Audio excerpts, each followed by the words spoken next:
You ask Tiger to solve. This deals with linear equations with one unknown. The final result is j equals 8/3. Let's solve it step by step. Simplify the expression.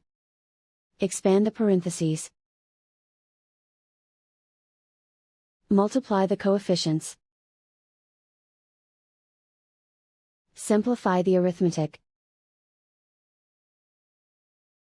Simplify the fraction.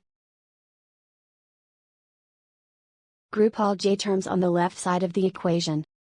Subtract j from both sides. Group like terms. Simplify the arithmetic. Group like terms. Simplify the arithmetic. Group all constants on the right side of the equation. Add 2 to both sides. Simplify the arithmetic.